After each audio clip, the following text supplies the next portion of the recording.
What's up, guys? Welcome back to the Shane Vitko Podcast. I'm really excited about this week. So I met, today's guest is my friend, Ronnie Costa. And I've known Ronnie for, I don't know, a handful of years now. And oddly enough, it's somebody, again, that I consider a friend that I've never met in person. And Ronnie and I were just talking about this too, of in this industry that we are a part of, which is recovery, helping others, mental health field, I guess, if you will. It's kind of this thing of, guilty by association, right? Where I always say water seeks its own level. And you notice that when people that you love and respect, especially in the industry that we're in, where not everybody is held to an ethical standard, has good morals, or is in it for the right reasons, you start to see, if I trust these 2 or 3 people and I see who they're working with and what they're doing, I gotta almost at face value that I trust them enough that who they're working with, this guy is somebody that's respectable in my industry. And I feel like through that, Ronnie and I have developed a friendship and we've talked through the years. And,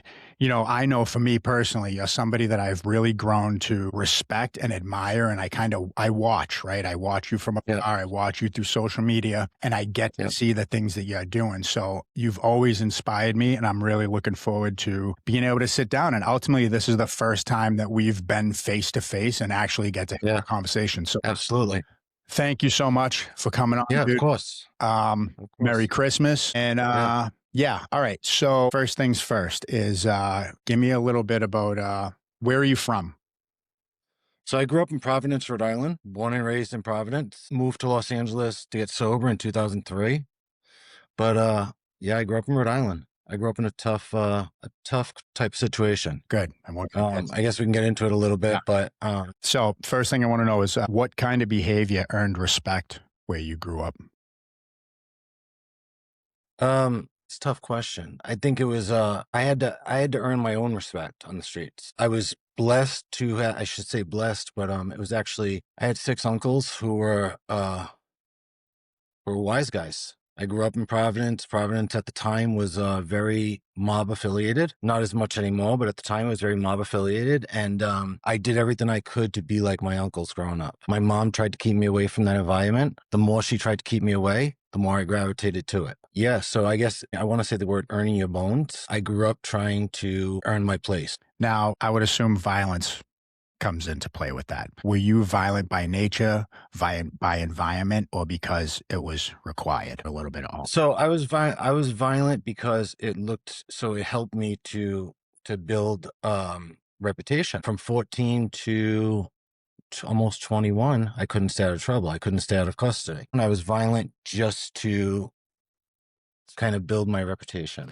on the streets. And I mean, that's what you had for role models. Some kids have Superman or Michael Jordan. And what you saw was the way that guys got respect was through fear and violence, correct? Absolutely. Yes, absolutely. Now, I know when we talked, you said that it was both, that, you were violent, but violence was also around you up until you turned 21. What shifted when you turned 21? So OxyContin hit the streets of New England. Once I started using OxyContin, it was around 98, between 96 and 98. I could look it up real quick if you want. I'm just curious because for me, OxyContin came onto the scene for me in Massachusetts around 2000. So I was just curious in the time frame. Yeah, and probably maybe like 98. Yeah, around the same 98, something like that. I was about 19 years old. But once I got hooked on OxyContin, once I started with opiates, it kept me off the streets. Now, how does that even come into your scope? Where are you that all of a sudden, like, I'll never forget the first time I tried an OxyContin. It was an OC20 and it was at the Christmas tree shop on Route 1 in Saugus. So what happens that day for you? And do you know, like, no one said to me, hey, this is like heroin. They went, hey, this is like doing 4 perks in 1 pill. Kind of thing, So take me through that day of how you go, you know what, I'm willing to try this today. So I don't remember the OxyContin, but I do remember being introduced to Vicodin. I was introduced to Vicodin in high school by my football coach. Our team won the Super Bowl 3 or 4 years in a row because we couldn't feel any pain. I don't remember the very beginning of OxyContin. It came I was playing with Vicodin a little bit and opiates a little bit, but once I was introduced to OxyContin, I ran until the wheels fell off. Again, when we spoke, you told me that in a crazy way, OxyContin, opiates, drugs saved your life. So before drugs entered the picture, where was your life realistically headed? I was headed to prison, jails, institution, even before. So before drugs, before opiates got in the picture, my addiction was crime, was a 100% crime before opiates got in the mix. I was trying to make my bones, I guess, per se. And I was trying to make my name on the streets. And do you remember the first time that you committed your first crime? I started really young. I was 14. I mean, I was doing robberies, robbing drug dealers at 14, 15 years old. Now, was that a progression? Did you start like, let me steal a bike, let me steal a car, or did it go right into full-fledged pistol, It started, no, I think I started a little bit of stealing, but I was always afraid to steal from stores because of who I was connected to and because of my family ties. There was no fear behind it. So I went right into kind of robbing drug dealers and kind of utilizing the family connection as support. Like, you can't do anything. What are you going to do? It's crazy how that will take fear and everything away and literally make you feel untouchable in the way of like, I know enough people. I got a family attorney, I got all this stuff. You can't do anything to me. And if you try to, I will get my older cousins. I'll get my uncle. Yeah. Because I feel like in Massachusetts, that was a big thing with a lot of people in the way of I'm untouchable until you're not. Well, even with the police, it was like, what are you going to do? I got the best lawyer in the state. My lawyer's paid for. What are you going to do? I mean, you can charge me with armed robbery, kidnapping, all that stuff, but I'm going to beat it eventually. It's going to get beat. It's going to get thrown out. So when you say that OxyContin saved your life in many ways, what do you mean by that? So when I say I say that a lot. I'll say that in meetings sometimes. Once I got hooked on opiates, OxyContin, and then the progression to heroin, I wasn't allowed in the neighborhood anymore. So for Italians, I wasn't allowed in the social clubs. I wasn't allowed in the strip clubs. I was an embarrassment. I was a liability, basically. So it kept me home. Being strung out on OxyContin kept me home because I knew going into the neighborhood I was a problem, that I'd probably end up in a trunk. I'd probably end up with a good beating. So I say OxyContin saved my life all the time because it kept me off the streets. It kept me from committing crimes. And that's what I was going to say. So being strung out in a way kind of started to reduce the chaos and violence. Yeah, it reduced it 100. Yeah, it went from 100 to 0 real quick. I mean, I was still committing crimes, small crimes, breaking the law, buying OxyContin, stealing OxyContin, whatever it was, but I wasn't robbing drug dealers. I wasn't out committing like major crimes. What did opiates give you that nothing else did? I felt like Superman. It gave me a feeling of, opiates gave me a feeling of I was free. I was free of everything. Now, freedom in the way of I no longer have to be this person for my family, my uncles, everything. It gives me the freedom to now be whoever I want to be, do whatever I want to do. So it was like, in a way, is it a breath of fresh air that I don't have to go do all this? It was an escape from that lifestyle. Yeah, that's what it was. It was an escape from that lifestyle. But I also felt that when I first was really strung out on OxyContin, there was this feeling of relief. Like there was no more pressure from the outside. Like they talk about in Alcoholics Anonymous, they talk about with alcohol, when you have that first drink, you feel this like sense of serenity, this calmness. Yeah. And that's what came up for me. Yeah. Like the pressure valve releases a little bit. Yes, exactly. Yeah. Now, how were things at home for you? Was mom and dad both in the picture? Were they loving, supportive? Did they tell you to beat feet also, or how that? So dad wasn't in the picture at all. Mom was 100% in the picture. Mom did everything she could to keep me away from the streets. But the more, like I said, the more she tried, also, because dad wasn't in the picture, she worked a lot, and she went to school when I was young. So I had a lot of freedom to do what I wanted to do. What about you got brothers and sisters? I do. I have one brother. Oh, yep. Little younger. All right. Yeah, he's like 2 years younger. Now, was he also looking? I mean, he must have been looking to you to be somewhat of a father figure, I would imagine, too. Did you take on that responsibility at a young age, or did you decide, We were pretty close as far as he was only 2 years younger, so we were in the streets together for a little bit, and then my brother got into some serious trouble at about 16 and went away to juvenile hall or to one of those camps, those probation camps for a couple of years. Yeah. Out in the woods building where they make you build sailboats and all that shit. What was it? Yeah. Outward Bound. Something like that. Yeah, it was one of those in New England. And then he went right from there. He went to the military, which was a blessing, for my brother. Yeah, I did the same thing, where it was like constantly dead end after bad decision after bad decision. And I went, well, this is the thing that'll fix me and get me on track. And it did for a short amount of time until I got out and was left to my own devices again. And now it was just 10 times worse, Yeah. Yeah. Put it on hold. So at what point did the thing that saved you, ultimately drug addiction, opiates, at what point did that quietly start to take everything from you? How long into addiction? I'd say it was a couple of years. So I remember, I'd say about 2 years before I started to really fall apart.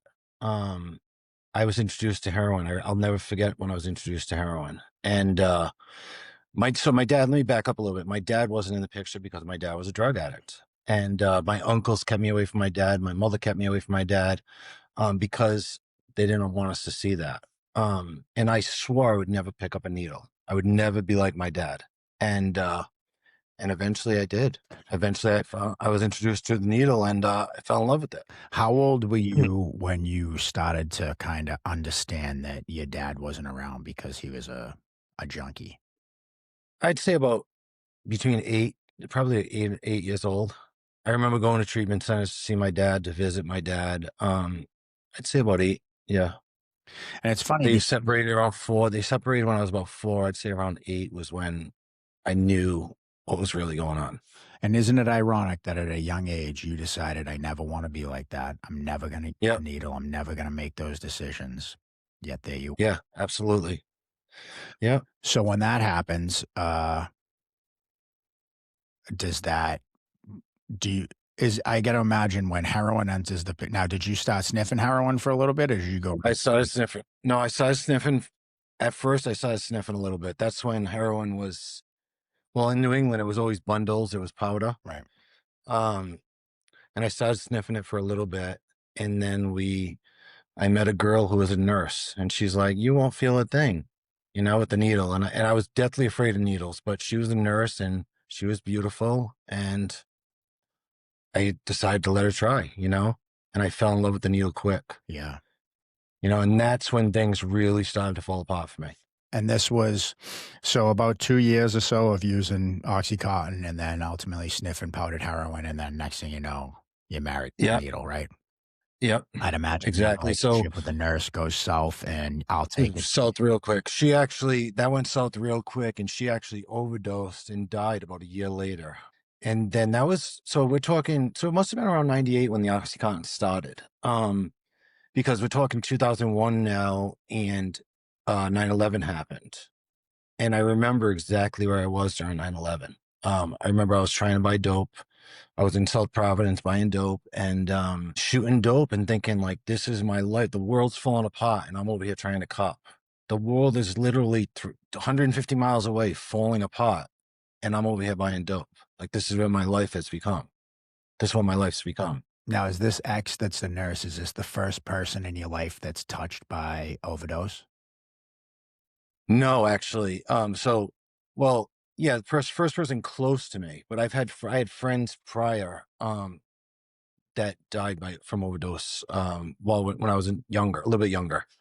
And this was, so when they died from overdose, this is prior to you even experimenting. Yes. Yeah. So, I've had friends, like I said at the beginning, but even before the drugs, the violence was, I had friends dying a lot from violence, What do you think that does to you? Because, like, I think about, by the time I was 14 or 15, I had a few friends, none of them overdosed, but I had a few friends that had committed suicide. Yeah. And I think about, like, man, what you got to be going through at that age to think that that's the move. Like, it's not to rationalize it and ever. Yeah, being sure. I'm 45 now, I've lived a life. Yeah. I understand going, man, get me off the train. I've had enough. But Yeah. for things to be that bad, or to be experimenting with that level, and and it's even worse now with the fentanyl and everything. You get these Yeah. kids as young as what, 10, 11, 12, middle school at some Scary. ages, that are Really doing scary. these heavy drugs and overdosing and dying. And I got to Yep. imagine what that does to the peers around them. And some maybe get scared straight, but all of them inherent in one thing, which is trauma, right? Because Yep. how do you Absolutely. process that at that age? Yep. Um, Yeah. so what happened for you when you started seeing kids that you knew your age overdosing on drugs at such a young age? What's that do to you? Does it put any It, fear in you? Do you go like, I don't understand it? Or what? yeah, I think for a long time I was afraid until I wasn't afraid. So because of the neighborhood, because of my family, I stayed away from, and because of my dad, I stayed away from drugs for a long time. I sold drugs, started selling drugs 14, 15 years old, selling coke, but I never touched them because I was afraid of where it would take me. I mean, not of where it would take me, where, if my family found out, what would happen, you know? And you had also mentioned to me, it's funny how weed, maybe even some pills, if you will, coke, Yeah. drinking, all Yeah. that stuff is perfectly fine. But as soon as you Yeah. mention or partake in anything opiate related, that's when all bets are off, right? Absolutely. Yeah. So growing up, I remember, I mean, we could go to the clubs, sniffing coke in the strip clubs and all that stuff, and it wasn't a problem. But as soon as the guys that are older than me found out we were doing pills, opiates, we were kind of like shunned. You weren't welcome. And now, do you get any warnings, or is it the first? Is the first time? Hey, we don't want to catch you doing that shit again, or is it the first You time? just know better. You know better not to go in the neighborhood. If you get caught in the neighborhood, there's going to be a problem. So that's what I wanted to say next. So you said you weren't allowed in the neighborhood anymore, but what does that actually mean? Like, you can't live at your house, you have to leave the entire state. Like, what? No. It doesn't mean that. It means that you're not allowed in the social clubs. You're not allowed. You're an embarrassment to the guys that you're hanging out with. You're an embarrassment to that neighborhood, basically. Now, Um, and you're a young man at this point, so you're in your early 20s. yeah, I was in my early You've 20s. Yep. labeled a liability and an embarrassment. What does that do Yep. to a man who's in his early 20s? What is that? How does that? What's that do to you? Again,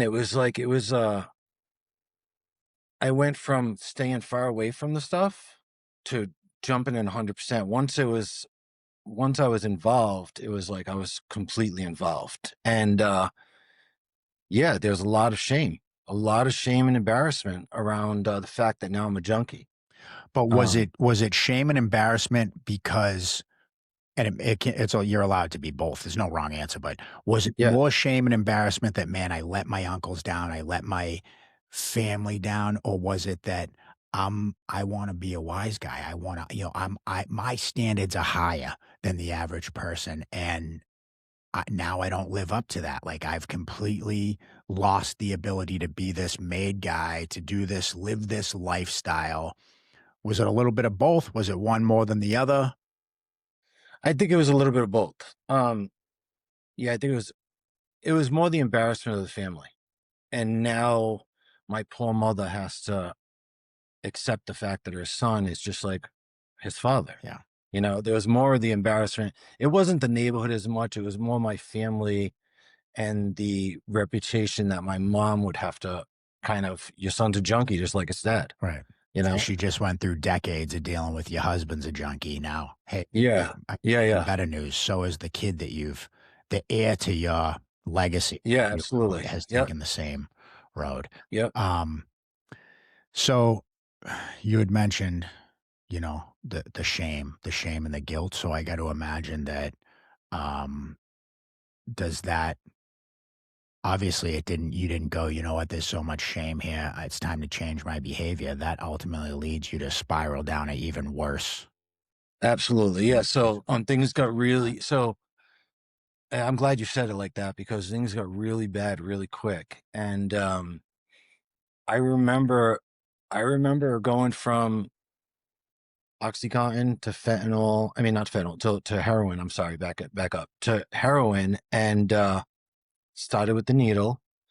And then I was in South Providence like a regular street junkie, almost homeless. I never made it to the actual homeless without a car, but I was sleeping in my car, and I was living my life like a homeless junkie in Providence. And what are you doing for money? Regular robbery, stealing from stores, just petty crimes? Just kind of, stealing. Are you I remember working at all? Are selling. you doing anything that resembles work? I was trying to work, but it would never last because if I was dope sick, I wouldn't go to work. I Did was you trying to work. did you have a Go ahead. preference in what you do, or it was just whatever I can find, something that pays under the table? I Yeah, it work was for just whatever I for could. It was whatever I could $150. find. Yeah. Yeah, it was whatever I could find, and it was more. I mean, I was still committing crimes, I guess, like some bank fraud and like check fraud, and um,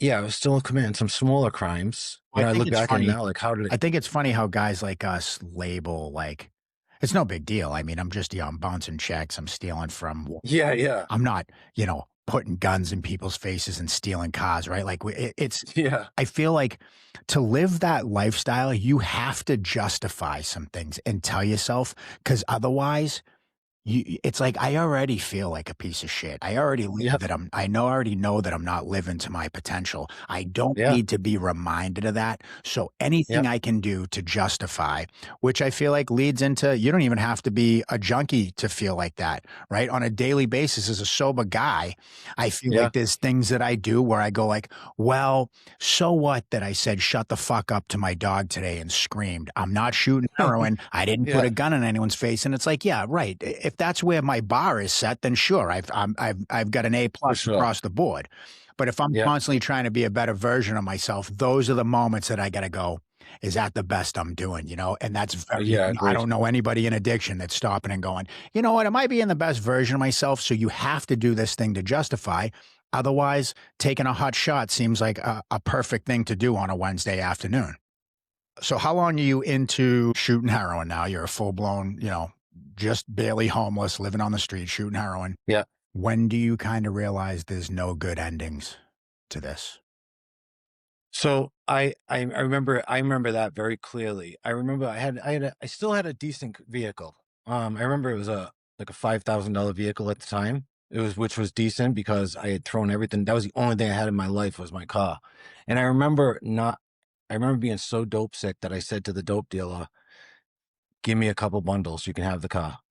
You can have the car. Give me a couple bundles." And I knew at that moment that once the bundles are gone, it's over. The party's over. And there's no more running and gunning. There's nothing no more. It's either now I'm really homeless because the car's gone.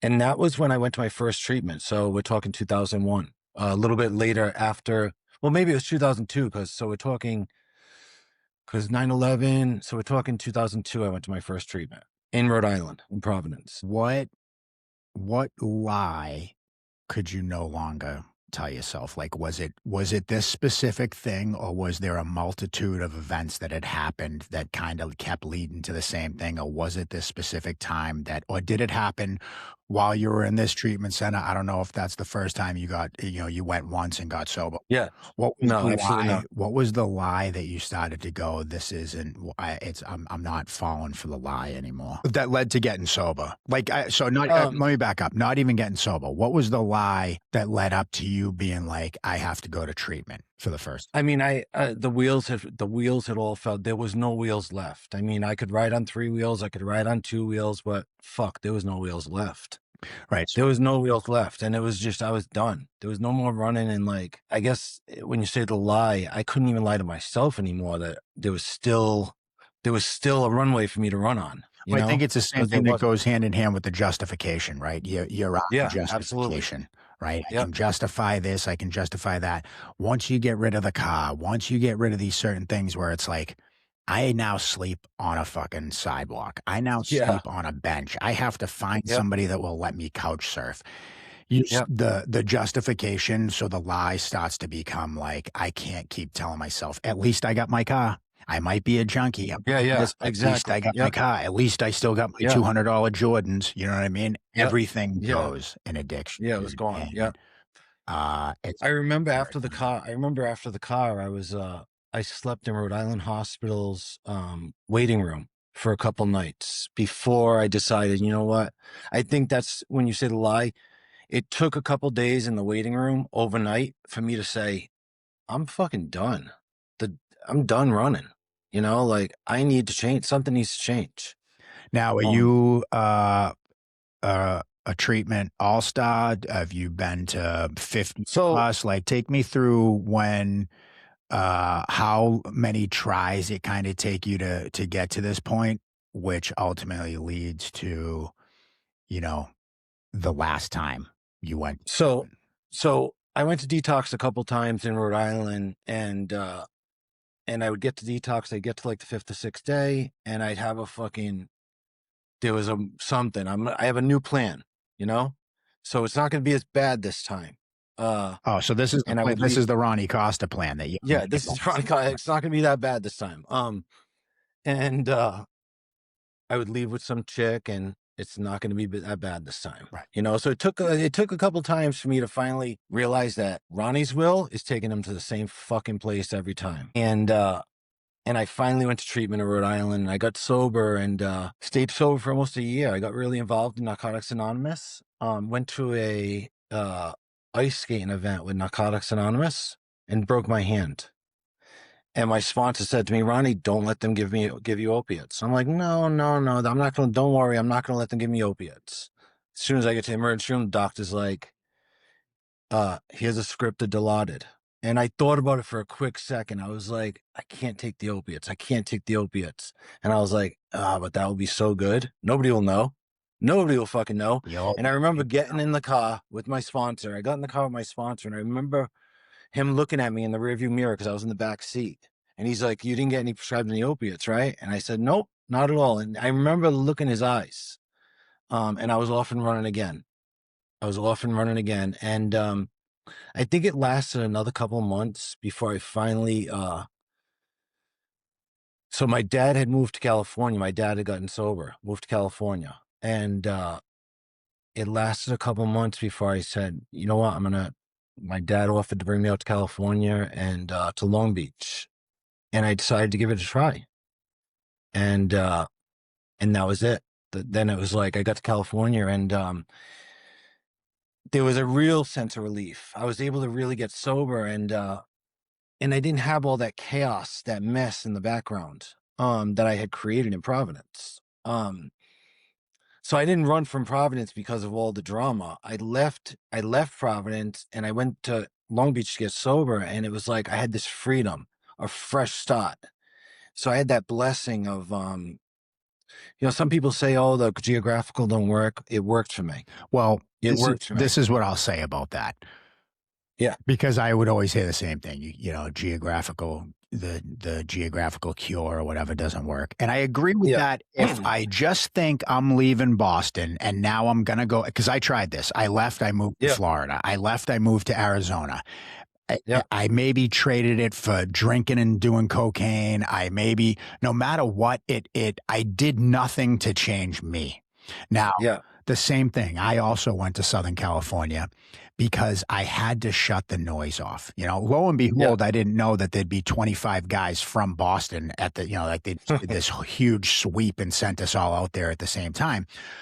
Which was comforting because at least there's guys that know me. But at the same time, it was like, man, I got out of here to get away from pretending to be this tough guy and this role that I had to live up to, right? The same thing. Like guys know me for a certain thing back home, and I'm looking to get a little bit of, I want to put my feet up on a lounge chair and not have to do that for a little bit.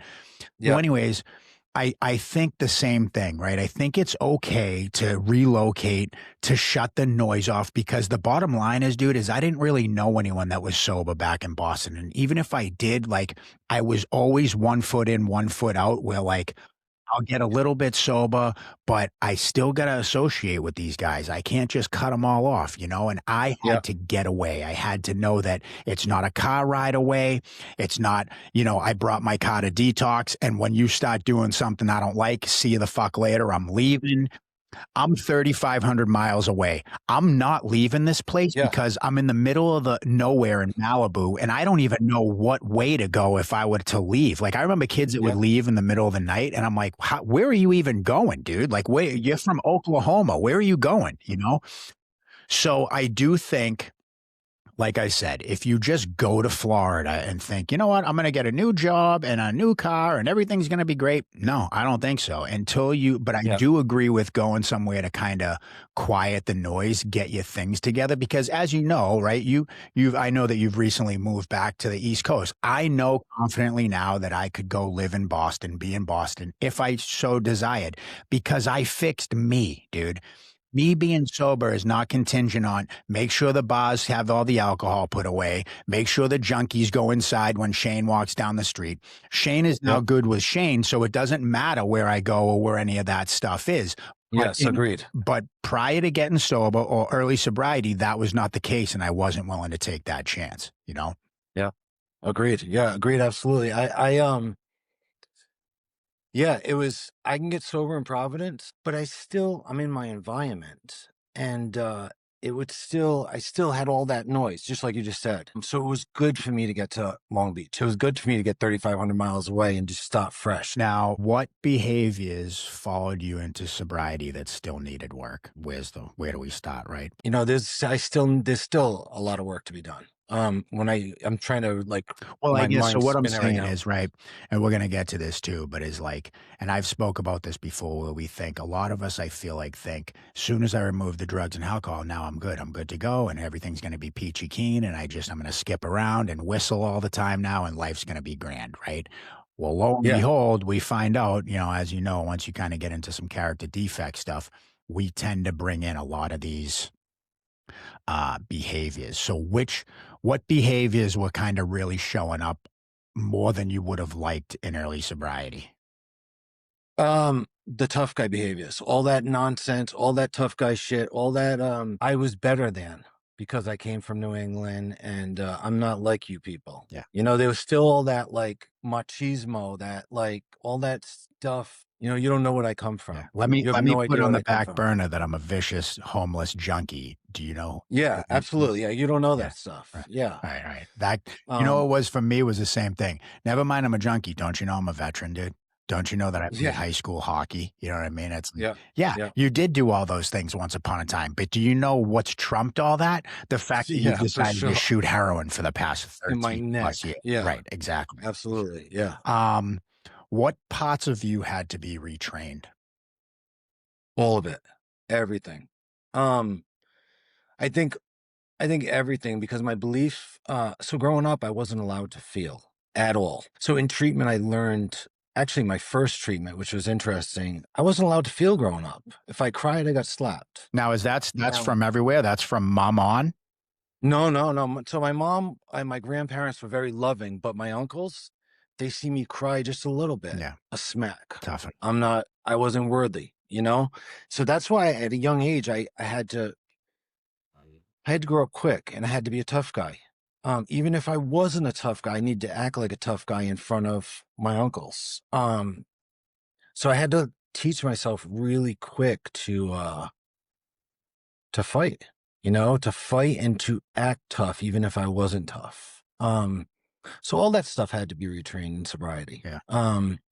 I said just now that I don't know if you're going to add this, but my first treatment, they gave me. He was gay. He was very flamboyant gay. So I don't know if we can use that on the podcast, but We'll figure it. very flamboyant, right?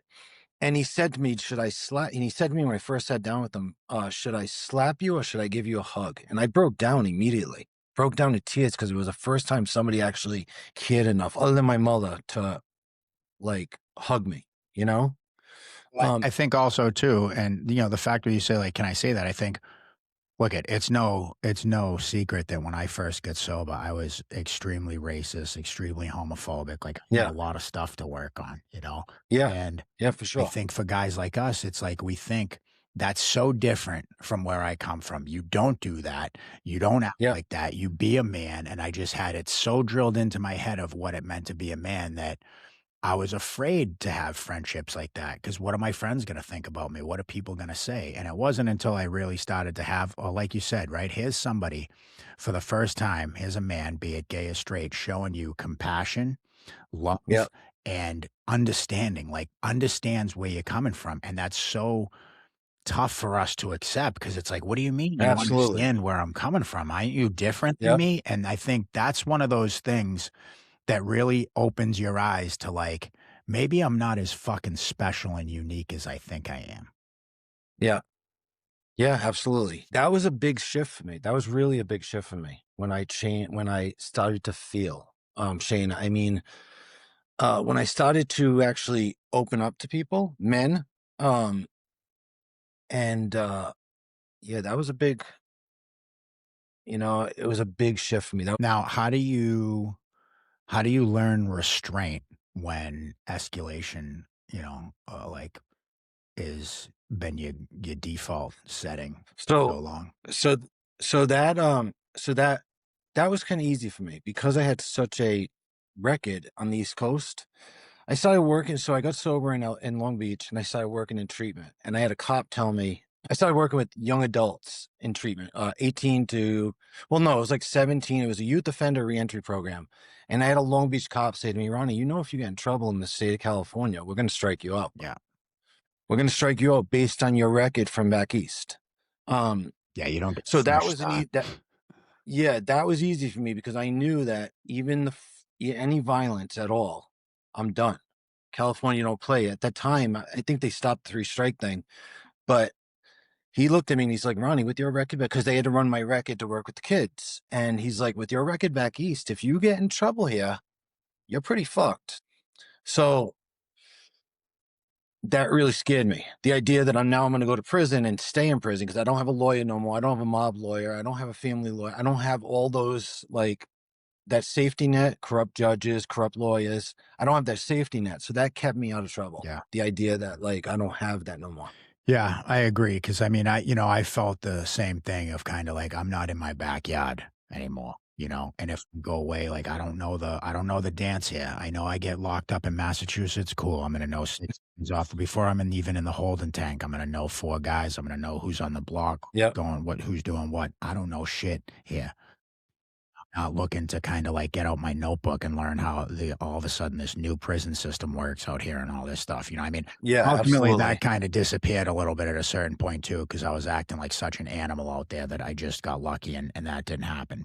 Tell me a little bit about who held you accountable when old instincts started to show up out there. I mean, I know that became a big thing, but who's kind of became the go-to guy that would remind you, Ronnie?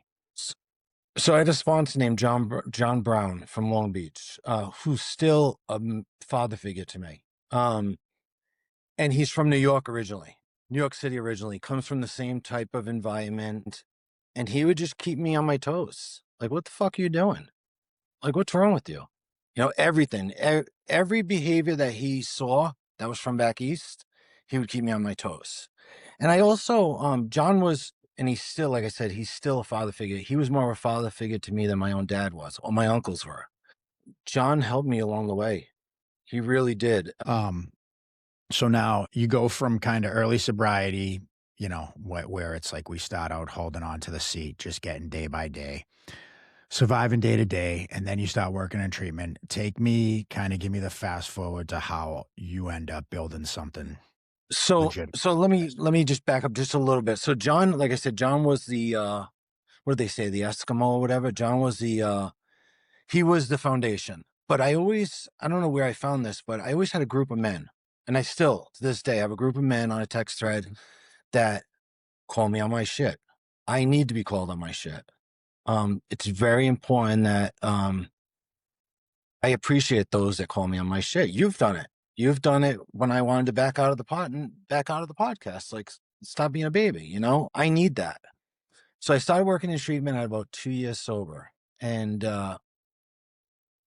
I started working in the juvenile hall in Los Angeles. So it wasn't actually treatment, but it was working with kids that were smoking weed and drinking and getting in trouble, gang kids from Los Angeles, Long Beach. And And I was going to school for counseling at the time. So I was going to school for counseling at Long Beach City College. And then I slowly transitioned to the drug and alcohol world. Well, behavioral. Yeah, it was drug and alcohol at the time. Now it's behavioral health. Right. But I really enjoyed working in the with the adolescents and probation parole kind of environment as much as I did drug and alcohol. So around 2010, there was all that liquid gold and the body brokering, which is all back now. I mean, we're seeing the same thing again.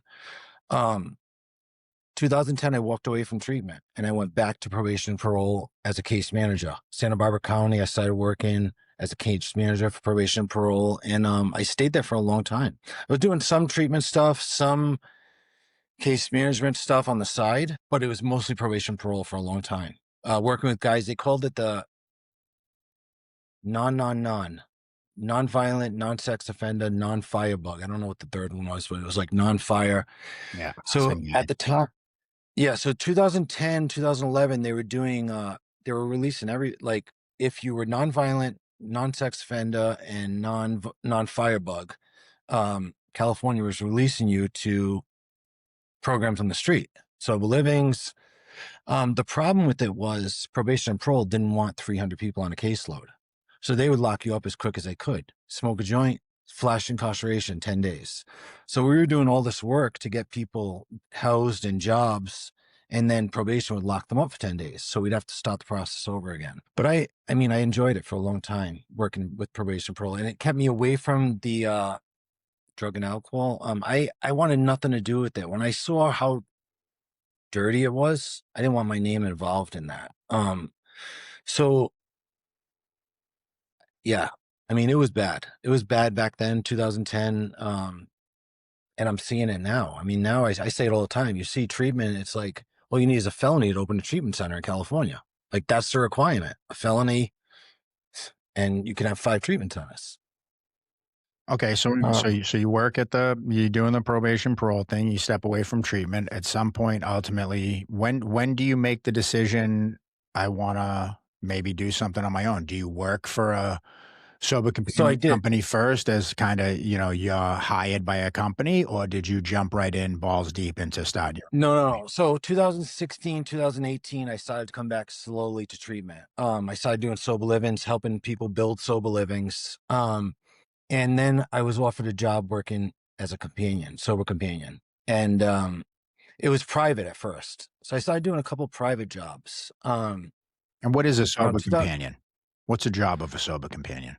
A job of sober companion is to work with somebody either post-treatment or either pre-treatment or after treatment to help them build some foundation, help them kind of build some foundation in their life and help support them on their journey. Right. Okay. So go ahead. So I started out private on my own, Santa Barbara County, Ventura. And then around 19, I started working. I decided doing a little work with, as a contractor with a lot of these big companion companies. Did it for a little while, did it for a couple of years, actually, about 2 years. And I was seeing a lot that I didn't like. I'll get into it a little bit, but I want to be careful how we get into it. There was a lot. So one thing for me and my company is we don't babysit. If a client isn't growing, it's not for us. You can go to one of the big companies that are out there. A lot of the big companies are okay with babysitting. No progress being made, but they got a paycheck. Yep. Families paying, trust funds paying. That's not what I'm about. I've kept my name clean in the industry for 20 years, and I don't want that. I don't want that on my resume. So I started my own thing around 2022. 21, 22, I started really doing my own thing. And it's been great. At first, I was told when I first started 21, 22, you'll never be able to compete with some of the bigger companies. And just my ego, I was going to prove I can. I remember starting, I started $1,500. People told me I needed 50 grand to start, at least 50 grand. And I started with $1,500. And it's been great. It's truly been a blessing to be able to help the clients that I get to help. What do you see in clients that reminds you of yourself? So I work with a lot of clients with acute mental health, with serious mental health issues, and a lot of behavioral problems also. I work with clients that a lot of companies don't want to work with because they got violence in their past. So that's one of the things that I'm able to walk clients through. I enjoy that population. If it's just drug and alcohol, I'll assign another coach or another case, sober companion to that case. I like the tougher jobs. I was on a job in Houston in 23. I think when you first moved there. When did you move there? 22? 20. Right. Oh, 20? Okay. I was on a job in Houston that 3 sober companions quit within 24 hours. And somebody called me and was like, Ronnie, you willing to give it a chance? Because I did work with Homeboy Industries. I worked with Homeboy Industries for a while in LA. And they're like, Ronnie, you want to give it a chance? He's a violent gang member from Orlando. You willing to give it a shot? And I flew to Houston and I got there and I was like, I don't know what kind of gang member this is. It's not the kind of gang members I'm used to working with. He was this sweet, sweet kid from Concord, Massachusetts. He liked rap music and he wore his hat sideways. The kid had some serious mental health stuff going on. Because he liked rap music, because he was throwing chairs through windows, he was listed as a violent gang member. Right. Kid's never been in a gang his whole life. Right. I mean, he comes from Concord. I mean, the toughest thing out of Concord is MCI Concord. Yeah. I mean, the prison out there. But, I think, I have a client now too, that's an adolescent, and the same thing. The parents reached out to me and said, we've tried everything on paper. We've tried all the therapists. We've done all the things. He doesn't have respect for any of these people. And since I've been working with this kid, it's like, he's such a smart, bright kid that, it's like people, I think sometimes that matters. And it's like, I think about myself, like I put myself, the way that I help relate to a lot of these people is this isn't something I read in a book. I've been to therapy. I've been to these places, and I think about the people that I didn't respect and that I didn't want to listen to, or I didn't feel knew what it was like to wake up and cry in your own fucking hands in your room and wonder why me, or how do I get through to.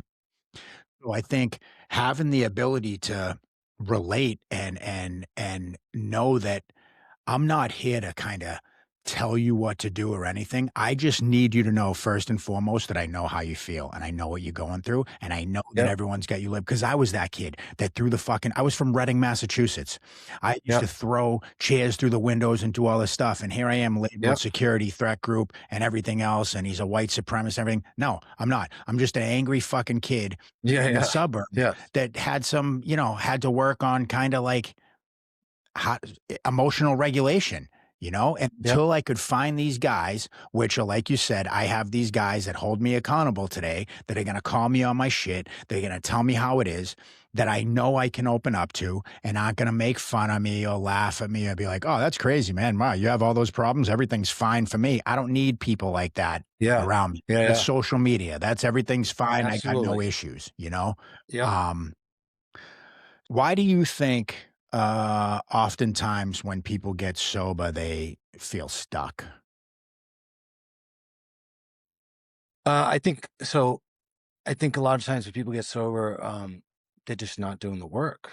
And I don't want to say they're not doing the work. Because I've had people say to me when I say you got to do the work, and they go, but what does that mean? What does that mean for someone to do the work?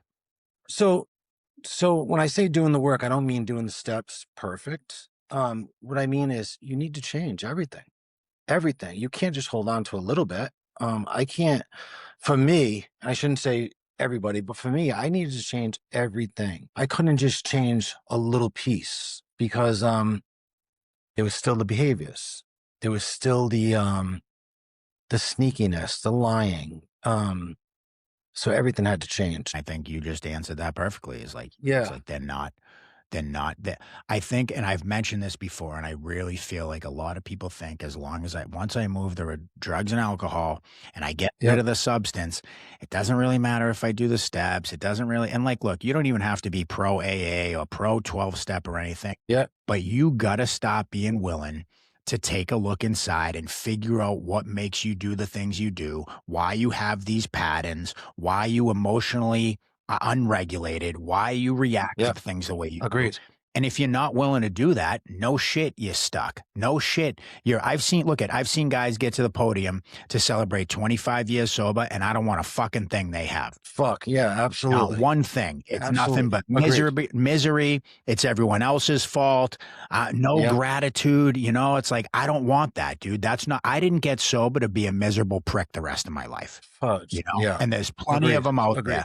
And I feel like people will take that, one guy or this group of people and go, this is why I want nothing to do with AA. I also don't look at it like that, because that's not been the majority in my experience. But those guys exist. Just like anywhere you go, there's going to be people that aren't great at their jobs, that aren't in it for the right reason. Our industry, just like you said, right? It's like, it doesn't require much. I'm a breathwork facilitator, dude. Do you know how many people can go get a certificate with a hummingbird on it and now tell you that they're ready to emotionally help you deal with trauma and stuff? Yeah, I mean, it's wild. Okay, but there's probably less people than I could count on my hand that I truly admire, I know are ethically sound and are doing this shit for the right reasons. And that's not a lot, dude. Yeah. No, it's the same. It's the same with the companion world. I mean, I say all the time, 90% of babysitters, 90% don't want to better their skill set. I require, but they're contractors, but my coaches, they're supposed to be doing something every 90 days, some kind of CEO training, and email me a certificate. And I'll pay for them even. I want coaches that I'm working with to continually be working on bettering themselves. There was something you touched on, and I wanted to actually, that's the biggest thing for me, is having guys in my life that can call me on my shit. That's what keeps me, that's the piece that when I am stuck in my shit, having somebody say, Ronnie, what the fuck are you doing? Like, what the fuck's going on? Like, have you went to a meeting? Have you done some walking today? Have you done any journaling? Like, that's the kind of stuff that works for me. And I have those guys in my life that push me. It's huge, man. Another one is what you've done to help someone else today. Yeah. And every time I think about that, my instinct is, how am I supposed to help somebody else, dude? I got my own shit to deal with.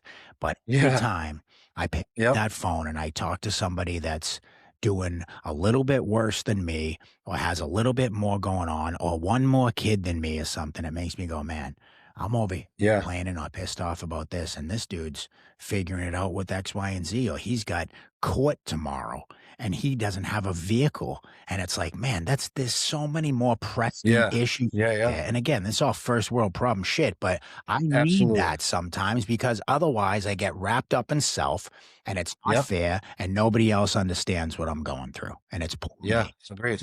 Agreed. How different is your life today from the one you thought you were stuck with? My life is completely different today. So you mentioned a little while ago that I recently, in 22, I moved back to New England. I never in a million years thought, and I want to talk about this a little bit because it's like, I get emotional when I think about it. I never in a million years thought I'd move back to New England. I went back to New England on a job, and I was supposed to transition out. God had other plans. I was supposed to, when I say transition out, another companion from that area was supposed to take over the case. When I got to New England, my mom's husband passed away. My mom was still in Rhode Island, and I was tired of LA. I was tired of the chaos in LA. There was way too many companion companies. There was way too much stuff going on. And I found moving back there that there's so much to New England that I never knew was there, because I was always wrapped up in the chaos.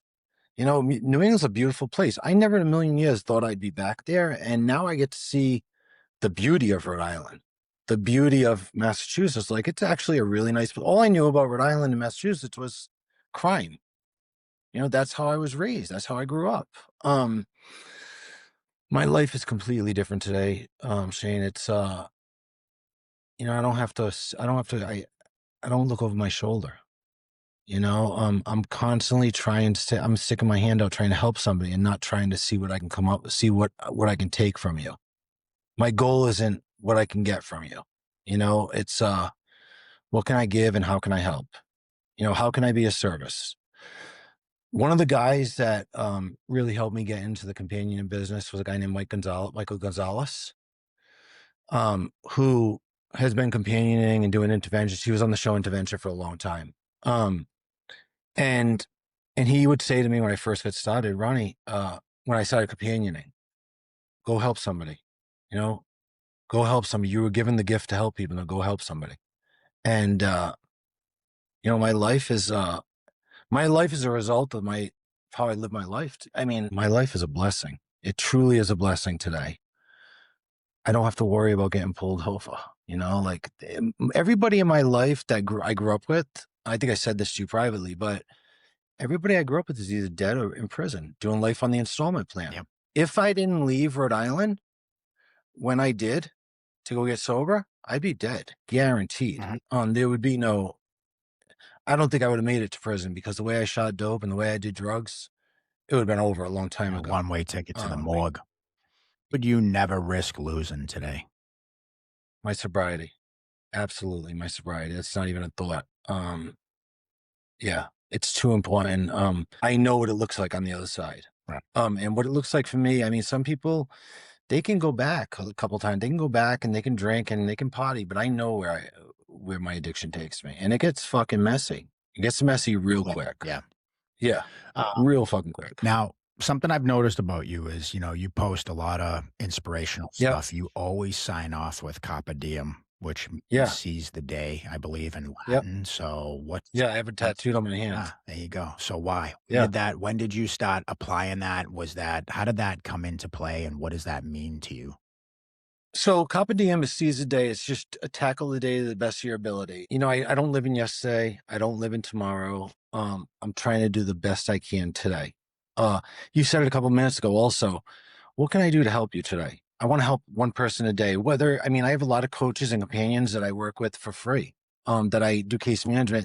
They're not even my cases, but they're calling me asking, hey, Ronnie, what would you do in this situation? Carpe Diem is just to tackle the day to the best of my ability every day. And that's what it means to me. Yeah. And I think, like you said, when you work with people for free or people are calling for advice, for me, the gratitude that I have for that, the fact that, first of all, anybody wants to hire me and pay me money for my service. Absolutely. Yes. Agreed. Never mind that I have respectable people in the industry or whatever. They don't even have to be in the mental health field, but they do whatever it is. And they call me and they want my advice or my direction. Like, dude, how grateful am I for that? Once upon a time, people wouldn't even fucking cross the road to come shake my hand, Yeah. And agreed.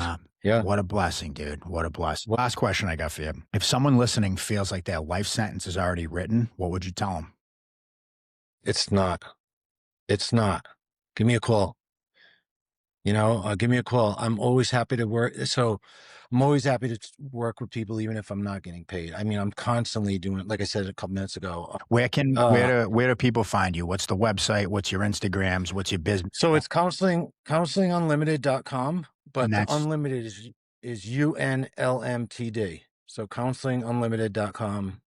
No vowels in unlimited. And you're going to post everything. You're going to post the information below the video, probably, right? Yeah. I'll tag his business on Instagram. I'll tag his personal account, all the stuff. Yeah, dude, this is great. I mean, it's, I feel like, I knew a lot about you. I knew what I knew. And like I said, I've always had the utmost respect for you, but I feel like, for us to finally get this chance to sit down and talk. And it's like, again, man, I started this with the intention of like, I want people to hear this and go, holy shit, maybe I have a chance. Maybe I shouldn't blow my brains out. Maybe I shouldn't keep sticking a needle in my arm. Or maybe you don't even use drugs and alcohol, but you've lacked the discipline or the desire or the confidence to go after the next job position. And hopefully there's something in here that you go, you know what? I'm enough. I deserve happiness and I deserve success because we all do. Yeah, absolutely. So Shane, I'm extremely grateful. I want to say that to you on camera. This is the first one I've done. So if I said this to you also, but if I seem a little bit nervous, it's because this is the first time I've done a podcast. I usually say no, but in 2026, I'm trying to do things. I'm trying to push myself a little bit. My coaches, my team wants me to do more management stuff. Well, And push and this myself. is another thing. Like, first of all, I'm honored that you chose me. And there's been some other people that I've reached out to, and they're like, dude, honestly, I don't do these kind of things because I don't want to be attached to someone else's brand, but I'll do it for you. Do you know what that means to me and what that says about who I am as a person and the fucking credibility that I have for what I do? So I'm forever grateful for you as well. Um, all right. Thanks again, dude. Like, thank you guys for tuning in. Like, subscribe, comment. We'll see you next week.